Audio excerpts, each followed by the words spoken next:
Hey guys, welcome to Secrets of a Housewife Part 2, and today we're going to talk about time management, and not in the traditional sense of keeping a journal or agenda book or writing everything down in your calendar. And of course those are important, especially if you have a bad memory like I do. I write everything down, I make a lot of lists, but that's not really what I want to touch on today.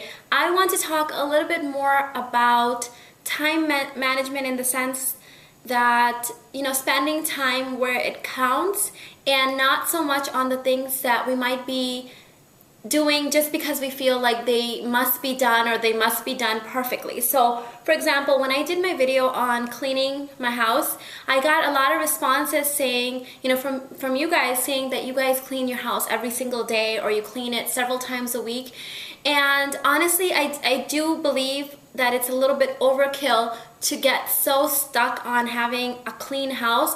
Of course you want to have a clean house, but you don't want to overdo it. So I would say if you're one of those types of people that's cleaning your house every single day, yet you're strapped for time in other places, then you need to reevaluate that. So maybe for a week you need to keep a journal or whatever will help you kind of get over that and then reallocate your time to other things that might be more beneficial to you and your family.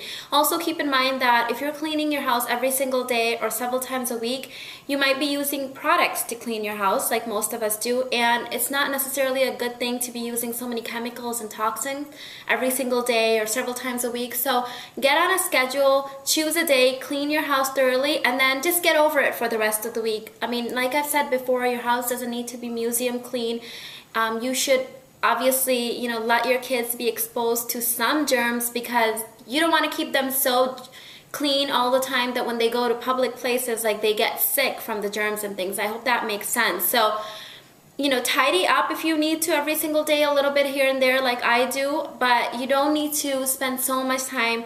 Like I have this thing in life that I don't really strive for perfection. I've been there and done that, and I got over it really quickly when I became a single mom, and I just started telling myself, you know what, everything is just gonna have to be good enough and just move on. I do have some non-negotiables which nobody can negotiate with me. I will always spend time on myself, as far as taking a relaxing shower or bath and doing my makeup and taking my time and dressing myself, because that is very important to me and I cannot function and survive as a person without that. So those are my non-negotiables. So you need to definitely have those, but don't get caught up in doing everything so perfectly every time.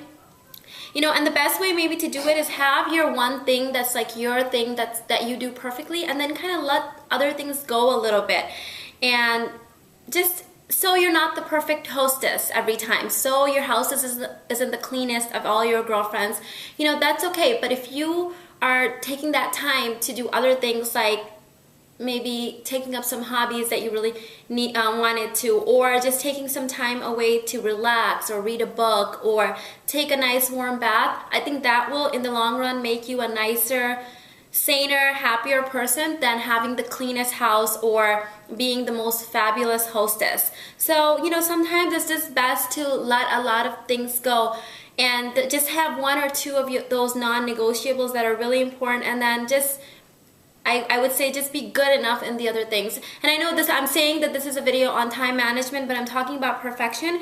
It's because I've realized that, sorry, I've got some notes, so I just want to make sure that I touch on everything. But I realized that the average housewife the problem with the average housewife isn't that she's lazy or she's not doing anything.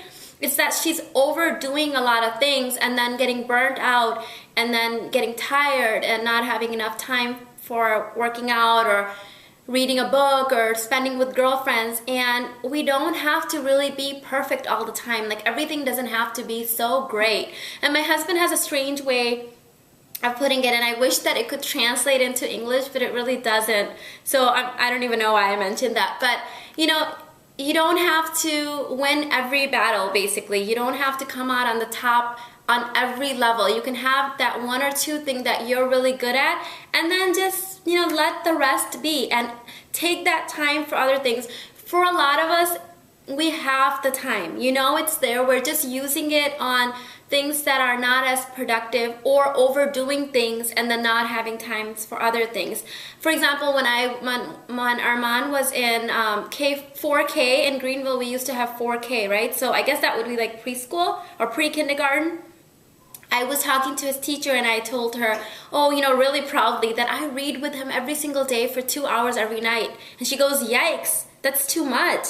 Why are you reading with him every single day for 2 hours every day? She's like, he's 4 years old. She's like, why don't you cut down to reading with him for 30 minutes and play for the other hour and a half? So, you know, here I was thinking that I'm giving him so much time and reading and thing, but I was really overdoing that, and that time would be much better spent in just playing with him and enjoying his company and just being silly and getting on the floor and crawling around and doing the things that kids actually enjoy doing. I mean, not that he didn't enjoy reading, but I'm sure nobody wants to read every night for 2 hours, not that I think about it. Also, keep track of, and these are the obvious things. I mean, for me, if I get on YouTube, sometimes time can totally get away from me. I can be on YouTube watching videos for 2 hours if I can, but I have to kind of cut myself off and say, okay, I've got 30 minutes to reply to comments and maybe catch a video or two from my favorite, you know, YouTuber, and then that's it. I have to shut the computer off and just move on. So that's it. So kind of watch yourself where you're spending your time and where you can borrow from to spend on yourself, because at the end of the day, let me tell you an example. I've throughout my life, like, I've met women that were absolutely fabulous. Like, they looked amazing. They were in the best shape. They always had perfect makeup on, and they were just like glamorous and fabulous. And then I would go to their house and I would realize that they were living in a pigsty. But that was like, they seemed really happy that way.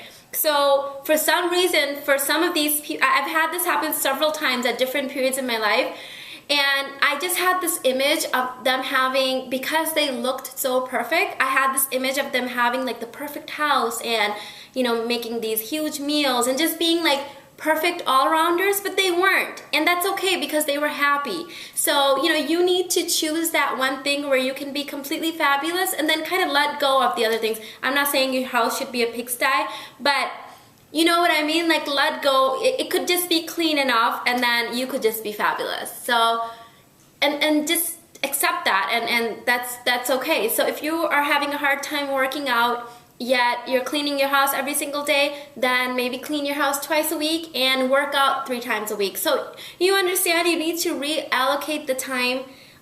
When people talk about time management, I think it just seems so foreign to some people, because there's so many people that keep agendas and make lists, but then there's others that just can't keep up with it. So I don't want to get into that, because there's so many articles and things like that out there on that, but I would just say that just let go of perfection and reallocate that time to other things that will make you happier and saner and a lot more fabulous. So I just want to keep this short, because you know I can keep rambling on and on. So I'll let you guys go, and I'll catch you guys later. Bye.